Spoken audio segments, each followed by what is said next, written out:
Paul Hudrick covers the 76ers, 97.3, ESPN.com. Sixers tonight, top of the hour, right here on 97.3 ESPN. Let's get the latest as rumors. I don't know, Paul. I got to get your take on this. You've covered this team the last couple of years. You got sources. You got things going on inside that organization. When you get guys as credible as Shams and Woj and Ramona reporting the same thing, I don't know, man. This cat and mouse game begins. Well, the Sixers say, no, we're not trading Ben, but I have a hard time saying that I don't trust those guys' sources. Where do you stand on where this whole Ben Simmons, James Harden thing is right now, an hour from the final preseason game? There is an awful lot of smoke. And it's been even before last night, which was maybe the most smoke we've seen, but there's been a lot of smoke with James Harden and the Sixers. So, and like you said, these are the most reputable of the reputable reporters that are reporting this. So you have to think there is something there. And the Sixers, obviously, Daryl Morey put out, a statement. He would not be the first GM in history to say that they're not trading a player and then trade a player. That happens all the time. Not to say that, that means anything either way. So I would say don't look too far into that. Morey said he's not trading him, so he's definitely not, because that's what GMs have to do because they have to keep their leverage. There's been a lot flying around, obviously, and it seems like, to me, at least from what I'm reading from the tea leaves I'm trying to read, is that Daryl Morey is not in a hurry to do anything, and nor should he be, because he's got a brand new coach, he's got new players, he's got players that surround his two stars much better than the previous roster did. So why not let this play out? Right now, Houston holds leverage because of the fact that James Harden has reported to camp. They played last night, and he looked pretty good, and the team looked pretty good with him. And, he's going to listen to the new coach, and, he's still under contract for a couple more years. So, the Rockets hold the leverage in that sense. So if you're Daryl Morey, why are you in a hurry? Why are you in a hurry to move on from a Ben Simmons, who is an all-star player, all-NBA defensive player, all-NBA 13th player? Like, why are you going to be in a hurry to get rid of a guy like that when so to the extent I think that the deal is like both sides kind of have leverage in a way. You know what I mean? The Rockets have leverage in that James Harden's under contract. The Sixers have leverage in that Ben Simmons is under contract for even longer. He's younger, and he's still an all-star caliber player, and you have a new roster and a new coach. So, it's one of those deals where it wouldn't shock me if something happened soon, but it also would shock me if this lingers on because, like I said, Daryl Morey doesn't appear to be in a hurry, and I don't think he needs to be. What did Doc say about it when he spoke a half hour ago? So he didn't reveal too much. Kind of reiterated what he said before in the sense that the rumors aren't coming from their side with their team. He did mention that he called Ben Simmons last night just to gauge where he was, just to see kind of where he was. He didn't want to reveal the details of that conversation, but he did say he reached out. And I think that's going to be the stance from Doc all along. I think Doc he's going to say all the right things as far as he likes the team he has, which I would imagine is actually true. He wouldn't have come here if he didn't like the team that he has right now. So I think that's going to continue to be his stance, is that he's going to continue to show support for Ben Simmons, is going to want to coach Ben Simmons and Joel Embiid and see what he can get out of those guys. Something that stood out to me in Woj's tweet, he said, when it comes to the Sixers, they have signaled a willingness to include all-star guard Ben Simmons in trade packages for Harden. Those talks have come nowhere close to a deal. In what world would Ben Simmons not allow this conversation to be somewhat close to a deal? Yeah, and that's what I tweeted last night, too. If you're the Houston Rockets and Ben Simmons is on the table, if I'm Raphael Stone, I don't let Daryl Morey off the phone until we figure out a package to make it work. Because let's be, as we talked about a couple of times, what is the package that they could get that would be better than Ben Simmons plus anything right now? You could, if Miami had interest, which it doesn't seem like they do, maybe there's a Tyler Hero package that looks, even that I wouldn't say is as good. Ben Simmons, again, this is a guy who's a multiple-time All-Star, an all-defensive player, type caliber player, defensive player of the year type candidate. So, those guys don't grow on trees, especially he's 24 years old and he's under contract. He can't go anywhere for 5 years. His extension just kicked in. So when you factor in all of that, Yeah, I would be. It's puzzling to me that if he were on the table, why Houston wouldn't have found a way to make it work. Unless literally the Sixers say, okay, we'll do it if it's straight up, and that's it. That's the only way we would do it. But even that, to me, that's not a loss for Houston to get, again, an all-star in their prime. I get how good James Harden is. I get how, I should say, great. He's a great offensive basketball player. But, yeah, again, it just goes back to me that, the Sixers aren't going to give Ben Simmons away, and the Rockets aren't going to give James Harden away. So I think it's kind of, that's to me is the disconnect and why there's kind of an impasse there. Yeah, and Paul, I mean, we have a poll up. I mean, 79% of people out there, now this doesn't mean anything, but wouldn't even trade Simmons straight up for Harden. So the fact that there's reports that it starts with Simmons and 3 picks, I mean, how do you kind of weigh how far you're willing to go to give up Ben Simmons? I mean, most people are saying, I wouldn't even give up just Ben Simmons, let alone 3 picks and more. Yeah, I mean, if I'm being honest with you, if the Rockets called today and said, we'll do James Harden for Ben Simmons straight up, I would probably do that just because of the fit and just because of how, if you put James Harden and Joel Embiid together, you are a championship contender tomorrow. Especially, again, with the roster that they have. I mean, you are a championship. You are challenging for that top seed in the East, and you are a championship caliber team with Joel Embiid protecting the rim and scoring down low, and then James Harden just creating outside and not creating just for himself. I mean, this guy averaged over 11 assists a couple of years ago, but this is a guy who creates for others as well. So to add a guy like that, I think. For the Sixers, right, if you acquire James Harden for Ben Simmons, the reason you're doing that is you want to accelerate the window. You want to try to win right now. The reason you don't do it straight up would be because you want to see the long-term prospects, kind of what I alluded to earlier, that you want to see how it plays out with Doc Rivers, with those guys surrounded by Seth Curry and Danny Green and other shooters. You want to see how that plays out. But, yeah, I mean, to me, if it's a straight-up deal, I would take it. But, yeah, Ben Simmons and 3 first-round picks? No, I wouldn't do that. That's too steep. So there's got to be – there's something in the middle there that maybe works for both sides.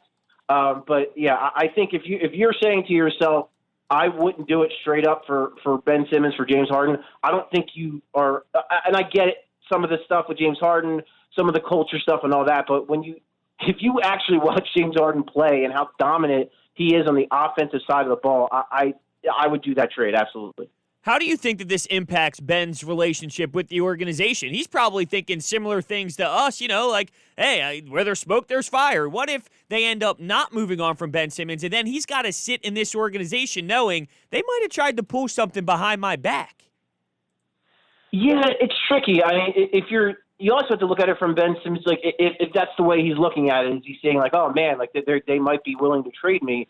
Listen, they might be willing to trade you for a guy who is the MVP of the league. So that shows you where your value is and how you're valued around the league. So I personally don't think Ben Simmons is going to lose any sleep over this. I think he's the kind of guy, too, who's good at kind of blocking out stuff and will just kind of go on his way and play. And I think that was where, the Doc Rivers conversation that he had with him, just to gauge where he is. If I had to guess, just from covering Ben Simmons and being around him a little bit, I would say he's kind of like this kind of stuff I don't think bothers a guy like him. I think he's going to put his head down, and I think he's going to play, and I think he's going to play hard, and I think he's going to play to win. So I'm maybe not as worried as some other people are at that the whole mental psyche aspect of it, because I think Ben Simmons is the kind of guy who's self-motivated, and who's going to play hard, and who's going to play the right way, and is going to try to win. Paul Hudrick covers the Sixers, 97.3 ESPN.com. At Paul Hudrick, get his Sixers coverage all season long. And, Paul, let's talk about that. You brought up a point. If you're trading Ben Simmons for James Harden, what's the organization's thought is we want to win immediately. We want to win now. Ben Simmons, I guess it's a longer view, right? I mean, we might not be ready to win this year, but we think we can win more maybe 2, 3, 4 years down the road. Because James Harden, you're only getting for possibly 3 more years. Oh, absolutely. And that's what it is. You're going, if you make that trade, if you trade any type of package where you're dealing Ben Simmons and you're taking on James Harden, that is a signal that you want to win right now. And that ups the pressure and the ante on everybody in the organization if you make that move. Because that's what it 100% signifies. We're coming for a title. But yeah, and that's why it's so tough to balance, because as much as that's true, but if you keep Ben Simmons, it's not the worst thing in the world, because then you have the potential to be better long term, because you have Ben Simmons under contract and you hope that he ascends and he gets better and better. And again, with the roster you've built that seems to fit his skill set much better. Maybe you're not ready to win a championship this year, but maybe next year. And and let's be real too, there's other moves that Morey can make beyond that. In the meantime, that maybe that will improve the team either this season, or maybe there's a move in the off season. Daryl Morey's really good at moving money around. He's really good at look what he did with Al Horford and getting rid of that contract and getting Danny Green, who is a useful player, but is also on an expiring deal. So he's good at maneuvering contracts and finding ways to get, creative ways to get guys in here. So, yeah, maybe your championship window isn't this season if you stay pat and you don't go after James Harden, but maybe that championship window kicks into high gear next year if you make kind of a big off-season acquisition while keeping Ben Simmons. All right, let's look at what's tonight and then coming ahead. Paul Hudrick's with us. Doc Rivers said he doesn't expect Embiid to be out long. He's not playing tonight. But I guess the red flags all of a sudden go up that he's sick, he doesn't have COVID. So people will start to question, is this guy really in shape? What did you see from Joel Wednesday? We're not going to see him tonight, but what do you think is the plan for Joel? Is he going to be load managed a lot? Where do you see Joel Embiid in the early stages of this season? There's going to be some type of implementation of load management. I mean, that's just a reality, I think, anymore in the NBA for most star players, because that's just the way it is, especially big men, and especially as they get older, it's not going to get any better. And then when you consider Joel Embiid's injury history and all that, let's put it out there. He's not playing 72 games this year. He's not going to average, 40 minutes a night. That's just that, and that's never going to happen, most likely. Especially the older he gets, the more they're probably going to temper things. But yeah, I as far as how he looked, I thought he looked good. I thought he ran the floor more than I had seen maybe ever from Joel Embiid. And Doc Rivers has mentioned that in practice, he's looked good conditioning wise, and they really want to, they want to push the tempo, they want to push the pace. And he's run along with the team, which is something he hasn't always done. I mean, we see it all the time where Ben Simmons is a freight train going off the court, and then we see Joel Embiid as the last guy just clearing half court, and he takes those trail threes, which he is pretty good at doing. He's pretty good at hitting those. But I thought he ran more and looked good from that perspective. And Doc Rivers said that too, that he wanted that. He wanted to suck his lungs out, he said. And, he wanted to see how he would look when he's tired. So overall, I'm more encouraged than anything else from what I saw the other night as far as his fitness and his health. But yeah, I think there's certainly going to be a measure of load management, and they want to, they don't want it to be to a point where it hurts them in the regular season, but they want to have this guy at full strength entering the playoffs. Doc said something, not in this press conference today, but his past one, about having a good sense of the bench unit and knowing about four guys for sure. I would imagine, this is the way I read it, want to get your thoughts, Shake Milton, Dwight Howard, Furkan, Mike Scott, and then a battle between maybe Matisse Thybulle and Maxey for that fifth guy. Did you read it the same way, or did you see, do you think Maxey could beat out Matisse? Because Matisse definitely struggled in game one. Yeah, I read it pretty much the same exact way you did. Honestly, I see those four guys as kind of being set at the moment that you've already mentioned. And then, Doc just said to us right before I hopped on with you guys, he said that Maxey's going to get a look with other rotation players. So he's going to get a look tonight. And maybe from the onset, maybe, they trust Matisse because he's been here, he's got a year under his belt in the NBA, a little bit older. So maybe they go with Matisse to start the season as kind of that 10th guy in the rotation. But Maxey's coming, man. I mean, you saw it. I mean, beyond the fact that I think he is just good and that I think he's a good enough player to be in an NBA rotation, my goodness, you saw a guy who could dribble a basketball with his face, like one-on-one against another player, knows how to use a ball screen, knows how to, pull up and hit a floater over a big. and then also knows how to use that floater to his advantage to then maybe, blow by a big. And I just think that his skill set is something this team is so starved for that I think that could be the advantage. If that scenario is the scenario where it's him versus Matisse for that last rotational spot, as the season goes on, I could see Maxey slipping into that role just because of what I said, because he has that skill set that they just really desperately need and that they don't have. Yeah, I know. And you remember on draft night, what did you ask me the next day? I said, I think I see him starting. I mean, eventually, if it's not right off the bat, but at some point, he just adds them something, Paul. We're talking about James Harden, and I'm not saying he's James Harden, but he adds a skill set that Harden would give them is a guy who can create his own shot. And now Milton is an interesting guy because maybe Milton, and I heard you talking to the guys on Wednesday saying he's bulked up. He can finish with both hands, and that extra bulk, he can, get to the basket a little better. But really, without really understanding what you have from Milton, you don't have a shot creator on this team. Maybe Maxey gives you that. Yeah, I'd be really intrigued by a lineup with those two as kind of like the 1 and the 2. Both of them kind of playing off each other. I would be really intrigued by that. Because here's the thing, the Sixers have never been in a position to have, most of the time they barely have one ball handler on the floor. To have two guys who are kind of more advanced ball handlers on the floor that you could play point guard, to have two guys like that would be huge. And I don't think, Shea can play off the ball. We saw that actually he ran a little bit of those kind of actions that you saw J.J. Redick run, where he's running off screens, a couple inbounds plays where he hit little baseline jumpers. He can do that. He can play off the ball because he's such an excellent shooter. So if you have Maxey kind of running the point and then you have Shake kind of playing off of him, I think that could be a pretty dynamic lineup. Now, I get they're both young, and you don't know 100% how they're going to hold up and how it's going to hold up over the course of the season. But I could see a very dynamic lineup offensively with Maxey and Shake Milton playing 1 and 2. I would be really intrigued to see that. I hope we get to see it tonight. One of the big knocks on last year's team with Brett Brown was the pick-and-roll defense and the big man dropping back, and then when you do a pick-and-roll offensively, you're in that pocket to take that mid-range jumper over and over and over again. What I saw was, it was definitely tighter. The big man was up more coverage, more help coverage. What did you see in the pick-and-roll defense in their first preseason action? Yeah, I think you nailed it when you said the help. I mean, that's what I saw was the biggest thing is, for sure, like you said, with Joel Embiid, you generally want to drop because he's such a great rim protector and because you don't really want him switching on the guards or, and things of that nature. So you want him dropping back mostly. But I think with this, with Dan Burke here from Indiana and with Doc Rivers here, it's clear that the pick and roll defense is going to be completely different. You saw some growing pains with it, to be sure. But I think overall it's going to be a better way to defend the pick and roll in today's NBA.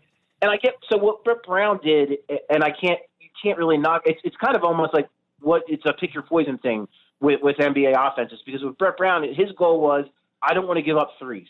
So that was his goal, and they did that very well. They were, I think, the best team in the NBA as far as giving up the fewest threes in the entire NBA last season. That was his goal. With Doc Rivers, that's not necessarily. The goal was basically just keep them from scoring in any which way. And so you don't even want to take them long twos, because a guy like a Jason Tatum or a Kemba Walker can kill you with, like you said, those mid-range jumpers. They can hit those all day, so you don't want to just give those away. So, yeah, I think you're going to see the centers, more active in pick-and-roll coverage way higher up, and I think you're going to see guys help a little bit more, especially when it's a guy like a Jason Tatum who's so dynamic of a scorer. You're going to see guys kind of cheating off their men a little bit and helping a little bit more just to kind of get the ball out of his hands, and I think that's going to make a difference for the Sixers, and I think it's overall, I think it's going to be better. He's Paul Hudrick. He covers the 76ers for 97.3 ESPN.com, the free mobile app. Check out his Coming In for a Landing podcast, of course. And the Sixers open the season Wednesday night against the Wizards right here on 97.3 ESPN. And tonight at 6, they take on the Indiana Pacers in their final tune-up for that game. And he, like all guests, appeared via the Boardwalk Honda hotline. All right, Paul, have a great weekend, man. You as well, guys. Take care. And Paul will be with us all season long, along with Kevin McCormick, Jay Blevins, covering the Sixers. We got a full team covering the Sixers this year. Looking forward to all their coverage. Follow him on Twitter at Paul Hudrick.